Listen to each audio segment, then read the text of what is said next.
Hello friends, I Devang Prajapati from Upanishad science academy Limkheda से। दोस्तों standard 11th English medium बच्चों, आज रोज उसमें चैप्टर नंबर 4 जो हमारा है that is the chemical bonding and molecular structure, उनका वीडियो नंबर 10 यानी कि 10 कि जिसमें आज रोज हम VSEPR थियरी के बारे में पूरा डिटेल डिस्कशन करने वाले हैं। तो चलिए शुरू करते हैं आज का ये वीडियो। तो सबसे पहले बच्चों, लास्ट सेशन में हमने क्या देखा था, ठीक है, that we are going to see. Okay, तो लास्ट सेशन में we have done about the bond parameters. Bond parameters के अंदर specifically we have done the polarity of bonds. Okay, now आज के ये वीडियो में बच्चों हम क्या देखने वाले हैं, तो आज के ये वीडियो में we are going to see about the valence shell electron pair repulsion, that is VSEPR theory. Okay, video को स्टार्ट करूं उससे पहले जो बच्चे चैनल में नए हो चैनल को सब्सक्राइब जरूर से कर देना। बाजू में आप बेल आइकॉन जो दिया गया है, ठीक है, उस पर भी प्रेस करके ऑल बटन को चूज करना है ताकि आपको नए वीडियो की नोटिफिकेशन तुरंत मिले। तो चलिए शुरू करते हैं आज का ये video without wasting of time. Yes, first of all the valence shell electron pair repulsion theory. तो उसके लिए जो पूरा जो एक्सप्लेनेशन था लेविस कंसेप्ट का, ठीक है, तो लेविस के कंसेप्ट के थ्रू आप एटम मॉलिक्यूल उसका जो 3 डायमेंशन शेप है, okay, that could not be able to explain in a detail structure. तो उसके लिए क्या करना चाहिए, तो लेविस का जो पूरा स्ट्रक्चर था was unable to explain the shape of the molecule. Molecules का शेप वो समझाने में समर्थ नहीं था। ओके, तो उसकी वजह से तो ये तो प्रॉब्लम हुआ भाई कि मॉलिक्यूल का शेप अगर पता ना चले तो उसका लेविस कंसेप्ट का कुछ काम नहीं। तो करे क्या अभी, तो उसके लिए सोचना पड़ेगा। ओके, उसका सॉल्यूशन तो चाहिए भाई।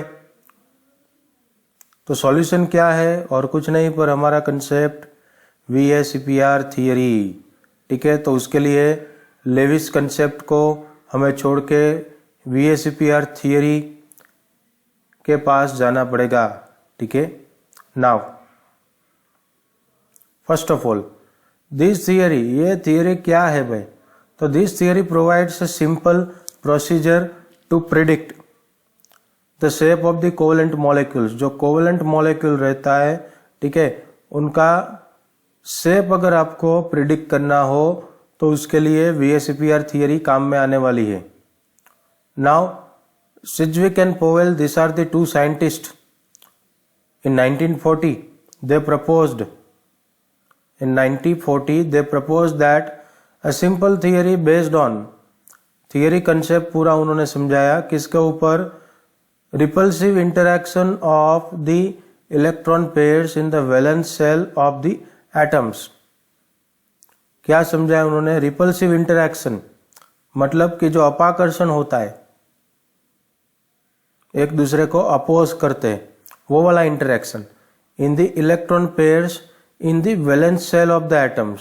जो सबसे बाहर की जो ऑर्बिट रहती है उसको हम वैलेंस सेल बोलते हैं।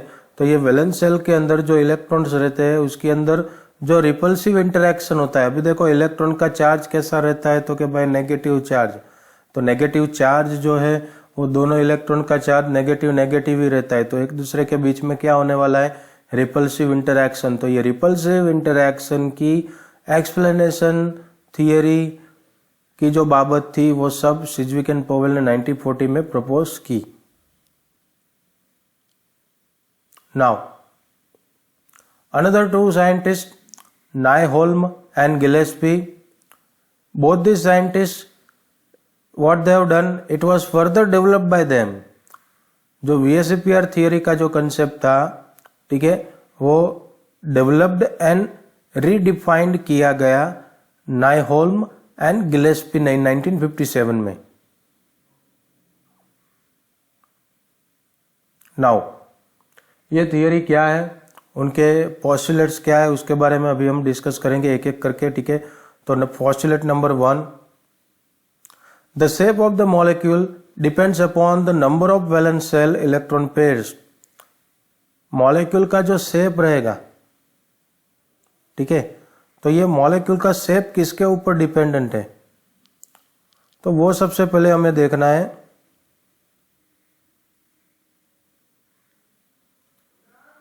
यस, तो शेप ऑफ मॉलिक्यूल जो है, okay, that is depend upon the number of valence shell electron pairs. उसमें बॉन्डेड इलेक्ट्रॉन पेयर भी आ जाएगा, नॉन बॉन्डेड भी आ जाएगा। मतलब कि जो इलेक्ट्रॉन पेयर बॉन्डिंग में अपना रोल देते हैं, ठीक है, वो भी बात करेंगे हम। एंड नॉन बॉन्डेड, जिसने अपना रोल नहीं दिया हुआ है बॉन्डिंग में, बॉन्ड बनाने में, ठीक है, ऐसे नॉन बॉन्डिंग इलेक्ट्रॉन पेयर की भी हम बात कर लेंगे। तो सेंट्रल एटम के आसपास जितने भी बॉन्डिंग इलेक्ट्रॉन पेयर है, नॉन बॉन्डिंग इलेक्ट्रॉन पेयर है, ठीक है, मॉलिक्यूल का पूरा शेप उसके ऊपर डिपेंडेंट रहता है। Then pairs of electrons in the valence shell repel one another since their electron clouds are negatively charge. ये तो हमें पता है कि भाई इलेक्ट्रॉन्स का जो पेयर रहता है उनका चार्ज कैसा रहता है, तो कि भाई नेगेटिव। तो नेगेटिव चार्ज की वजह से क्या होगा, नेगेटिव नेगेटिव के बीच में क्या होगा, रिपल टू ईच अदर, एक दूसरे को वो रिपल्सन करेंगे, ठीक है। इलेक्ट्रॉन का क्लाउड ही है, वो तो हमें पता ही है नेगेटिव चार्ज वाला, तो उसकी वजह से क्या होने वाला है, रिपल्सन होने वाला है। Then this pairs of the electron tend to occupy such position, उसकी वजह से वो एक दूसरे से दूर जाएंगे भाई, ठीक है। Such position in space that minimize repulsion, repulsion कम हो, कम से कम, and thus the maximize the distance between them, इसलिए वो एक दूसरे से दूर चले जाएंगे, जिसकी वजह से रिपल्सन जो है वो कम हो, मिनिमाइज हो जाए, ओके, और डिस्टेंस जो है वो मैक्सिमाइज हो जाए, okay. Then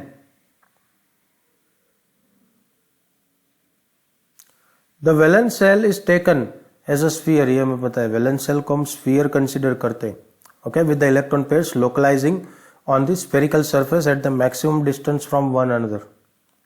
Then a multiple bond is treated as if it is a single electron pair, and the 2 or 3 electron pairs of a multiple bond are treated as a single super pair. Then where 2 or more resonance structures are there, जहां पे resonance structure बढ़ जाता है बच्चों, ठीक है, can represent a molecule. तो VSEPR का जो मॉडल है is applicable to all the structure of resonance, सभी स्ट्रक्चर के लिए वो एप्लीकेबल हो जाने वाला है। So this is what the main postulates of VSEPR theory. Now the repulsive interaction of electron pairs decrease in order, कैसे, तो कि सबसे पहले लॉन पेयर सबसे ज्यादा अट्रैक्शन होने वाला है उसमें, sorry, repulsive interaction force, attraction नहीं, repulsion, highest repulsion will be lone pair. अभी लॉन पेयर क्या है कि the electrons which are not taking part in bond formation, such electrons are known as lone pair electrons. तो lone pair के बीच में जो रिपल्सिव फोर्स होने वाला है वो 1 नंबर होगा, बेस्ट, सबसे ज्यादा। देन 2 नंबर में कौन आ जाएगा, तो कि लॉन पेयर बॉन्ड बनाने में जो भाग बजाते हैं भाई, ठीक है, those who are taking part in bond formations they are known as an bond pair electrons. So second number पे लॉन पेयर बॉन्ड पेयर आएगा, उनका repulsive force, and third number पे आने वाला है bond pair. So you need to remember this complete criteria, okay, lone pair, then lone pair bond pair, and then bond pair, ठीक है। तो इसके हिसाब से जो repulsive interaction of electron pairs है वो धीरे धीरे करके डिक्रीज होता जा रहा है ये वाले ऑर्डर में, ओके। देन नाइहोल्म एंड गिलेस्पी, ये बात हो गई हमारी, it was further developed and redefined by Nyholm and Gillespie in 1957. Now, what they have done? They have explained the difference between the lone pair electron and bond pair electrons. यानी कि जो electron bond formation में participate करते हैं, they are called as an bond pairs electron, and those who are not taking part okay in bond formation, they are called consider as an lone pair electron. तो ये दोनों का बीच का जो डिफरेंस है, basic difference, okay, that has been explained by नाइहोम and Gillespie. Now one by one we'll see. First one, while the lone pairs are localized on the central atom, each bonded pair is shared between two atoms. lone pair electrons जो है वो central atom के आसपास होते हैं, तो each bonded pair है वो shared between two atoms, वो sharing होने वाले हैं. Then, as a result, the lone pair electrons in a molecule occupy the more space. तो लॉन पेयर इलेक्ट्रॉन जो है they occupy more space as compare to belonging to the pairs of electron. Bonding के बदले जो lone pair है वो ज़्यादा space occupy करने वाले हैं. Then this results in the greater repulsion between the lone pairs of electron as compare to the lone pair. Greater repulsion between lone pair of electrons, यानी इलेक्ट्रॉन के lone pair में सबसे ज्यादा repulsion होने वाला है. ये तो अभी हम पढ़ गए. फिर उसके बाद लॉन पेयर बॉन्ड पेयर का टर्न आएगा, एंड देन बॉन्ड पेयर का टर्न आएगा. ये तो हमें पता ही है, ठीक है, जिसका शॉर्टकट मैंने आपको बोला है, फिर से बोल देता हूं.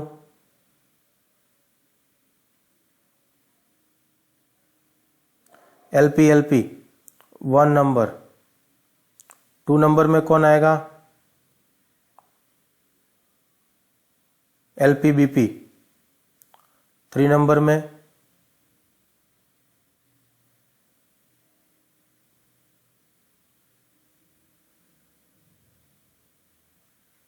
Bond pair. ओके, तो ये तो अभी हम कर गए ये वाला पॉइंट, तो ठीक है. Then this repulsion effects results in the deviation from the idealised shape of the and alteration in the bond angle. मतलब कि उनका जो बॉन्ड एंगल है उसमें चेंजेस लाएगा, ठीक है, as well as the shape of the molecule, उसमें भी अल्टरेशन, उसमें चेंजेस आने वाले हैं. ये रिपल्सिव फोर्स की वजह से. कौन से? LPLP, LPBP and BPBP. Okay, now for the prediction of geometrical shape of the molecule with the help of VSEPR theory, it is convenient to divide the molecules into two categories. Category number 1, molecules in which the central atom has no lone pair. Central atom के आसपास कोई lone pair नहीं है. दूसरा, molecules in which the central atom has the one or more lone pairs. मतलब कि central atom के आसपास एक से ज्यादा lone pair की presence होती है. Probability 1, where no lone pairs are available near to the central atom. Probability number 2, where more than one lone pairs are available in central atom. Now, molecules in which the central atom has no lone pair. तो number of electron pairs 2. Then arrangement of the electron pairs वो 180 pairs से arrange हो जाएंगे centrally है. आसपास आप देख सकते हो कि molecules in which central atom has no lone pair. कोई भी ए के आसपास ऐसे कोई डॉट बोट वगैरह है नहीं, देखो, ठीक है, वो लीनियर स्ट्रक्चर हो जाएगा. उसके एग्जांपल्स में BCl2 एंड HgCl2 है. Then number of electron pairs that is 3. Okay, lone pair पर सेंट्रल एटम के पास में नहीं है. ठीक है, देखो ट्रायगोनल प्लानर स्ट्रक्चर 120 डिग्री पे अरेंज हो जाएगा. ठीक है, उसका जो मॉलिक्यूलर जियोमेट्री होगा वो trigonal planar and the example is BF3. Then तो ये जो हम देख रहे हैं that is the molecules in which the central atom has no lone pair. कोई भी लोन पेयर नहीं है सेंट्रल एटम के आसपास. देन 4 कैसे के 4 होंगे? तो देखो ये 1 2 3 4 लोन पेयर हो गए. टेट्राहेड्रल 109.5 डिग्री हो जाएगा उसका जो बॉन्ड एंगल है वो. Tetrahedral geometrical shape and the example is CH4 and NH4+. Then 5 trigonal bipyramidal, 5 lone pair होंगे, आप देख सकते हो. then trigonal bipyramidal will be the geometrical shape and the example is PCl5. then 6 lone pair octahedral shape में 90 degree पे arrange हो जाएंगे, geometrical shape उनका ऑक्टाहेड्रल, एग्जाम्पल है SF6। तो ये बात हो गई molecules in which the central atom has no lone pairs. पर अभी हम जो बात करेंगे molecules in which the central atom has one or more lone pairs. तो मॉलिक्यूल टाइप में AB2E, number of bonding pair 2, देख सकते हो आप बॉन्ड पेयर 2 है, and no number of lone pairs 1। Trigonal planar structure होगा, A के ऊपर देख सकते हो आप लोन पेयर, एंड BB के साथ अरेंज होकर ट्राइगोनल प्लेनर स्ट्रक्चर, शेप जो होगा उनका बेंट होगा। उसके एग्जाम्पल में SO2 and O3। Okay, then AB3E,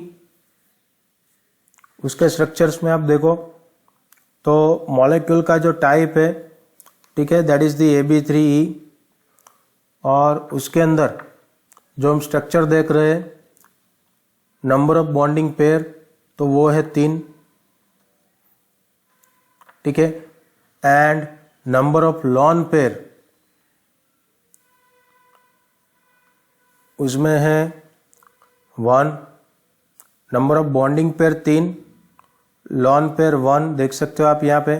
tetrahedral उनका स्ट्रक्चर रह जाएगा, ठीक है, ट्राइगोनल पिरामिडल उनका शेप होगा, NH3 उसका एग्जाम्पल होगा। यहाँ पे थोड़ा मिस्टेक दिया गया है आपको, SO2 पावर में दिया है, SO2 ऐसे नीचे लिखना है, एंड देन O3 तो नीचे ही है, ठीक है। देन AB4E, बॉन्डिंग 4 होंगे electron pair, non bonding 1, trigonal bipyramidal arrangement हो जाएगा। उनका जो शेप है दैट इज दी सीसो, और उनके एग्जाम्पल में SF4 हो जाएगा। ओके, फिर AB3E2, बॉन्डिंग में 3, नॉन बॉन्डिंग में 2, trigonal bipyramidal structure T shape में अरेंज हो जाएगा, ClF3 is the example of it.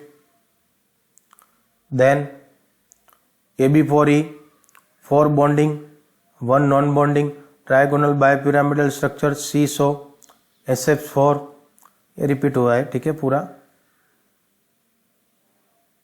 Yes, AB5E, bonding 5, non-bonding 1, octahedral square pyramid structure BRF5 is the example. Then AB4E2, 4 bonding, non-bonding 2, octahedral shape, square planar shape हो जाएगा उसका। Geometrical arrangement octahedral होगी, shape उनका square planar हो जाएगा, example में XCF4। Now, shapes of molecules containing bond pair and lone pair, दोनों हाजिर हो तो ऐसे कुछ एग्जाम्पल हम उठाएंगे, जैसे कि सबसे पहला है AB2E, number of bonding pair 4, lone pair 1, arrangement उनका देख सकते हो आप, ऐसे सल्फर सेंटर में और दोनों कॉर्नर पे दिख रहे, ठीक है, बेंट स्ट्रक्चर हो जाएगा। Now theoretically the shape should have been triangular planar, but actually it is found to be the bent or V shape. Reason क्या है, तो कि भाई lone pair being the reason lone pair, bond pair repulsion is much more as compare to the bond pair repulsion, यानी कि lone pair bond pair repulsion है, ठीक है, वो ज्यादा होगा as compare to the bond pair repulsion. उसकी वजह से उनका जो डिग्री है बॉन्ड एंगल का 119.5 में से 120 में से 119.5 थोड़ा कम हो जाएगा। Then second structure AB3, 3 bonding pair, non bonding में 1 आ जाएगा, 107 डिग्री दिख रहा है, NH3 is the example, trigonal pyramidal shape हो जाएगा उनका, had there been a bond pair in place of lone pair, the shape would have been tetrahedral, but one lone pair is present. आप देख सकते हो. And due to the repulsion between the lone pair bond pair, the angle between the bond pair is reduced 107 from 109.5. 109.5 degree में से वो 107 degree बन जाएगा. NH3 उसका एग्जाम्पल है, ammonia. Then Ab2E2 bond pair 2, non bonding pair भी 2. H2O example है, पानी. बैंड स्ट्रक्चर हो जाएगा. Shape should have been tetrahedral if there were all bond pair, but one lone pair is present. 2 lone pairs are present. So the shape is distorted, tetrahedral or angular. Reason lone pair repulsion is more than lone pair bond pair repulsion, which is more than bond pair. ये 1 2 3 number देख दिए हम. ठीक है. Thus the angle is reduced to 104.5 degree from 109.5. 109.5 में से वो 104.5 हो गया है. ठीक है. Then Ab4E bonding pair 4, non bonding pair 1. SF4 structure है, एग्जाम्पल उसका. सीसो उनका शेप है. अभी देखो 2 स्ट्रक्चर दिख रहे हैं. Structure number 1, the lone pair is present at the axial position. जो लॉन पेयर है वो एक्सियल पोजिशन पे दिया है. So there are 3 lone pair bond pair repulsion at 90 degree. B में देखो तो lone pair is in the equatorial region, तो उसमें 2 lone pair bond pair repulsion होगा. Hence arrangement 2 is more stable. 2 number B number वाला है वो ज्यादा स्टेबल होने वाला है. Okay. The shape of shown in B is described as a distorted tetrahedron, a folded square or seesaw structure. फिर हम बात करें Ab3E2 non bonding pair, bonding pair 3, non bonding pair 2. 3 shape है, ABC, T shape है उनके. अभी देखो इन्हें lone pair are at the equatorial position, so there are less lone pair bond pair repulsion as compared to others in which the lone pair are at the axial position. So structure A is the most stable. क्यों stable है ये reason पूछते हैं तो आपको ये लिखना है. ठीक है, और याद रखना है. Then the VSEPR theory is able to predict the geometry of a large number of molecules, especially the compounds of p block elements specifically, और accurately वो दे देंगे. It is quite successful in determining the geometry of quite accurately even when the energy difference between the possible structure is very small. The theoretical basis of VSEPR theory regarding the efforts. देखो इसमें क्या है कि VSEPR theory जो है अभी भी develop चल रहा है, उसमें डेवलपमेंट. ठीक है, बहुत सारे डाउट और डिस्कशन है. ठीक है, वो ऑनगोइंग है. बहुत सारे जो साइंटिस्ट है इसमें अभी भी रिसर्च ऑनगोइंग है. So this is what the VSEPR theory. कुछ भी डाउट हो तो कमेंट बॉक्स में जाके कमेंट कर सकते हो. इवन मेरी टेलीग्राम चैनल है उसमें भी ज्वाइन हो सकते हो. Thank you, bye bye.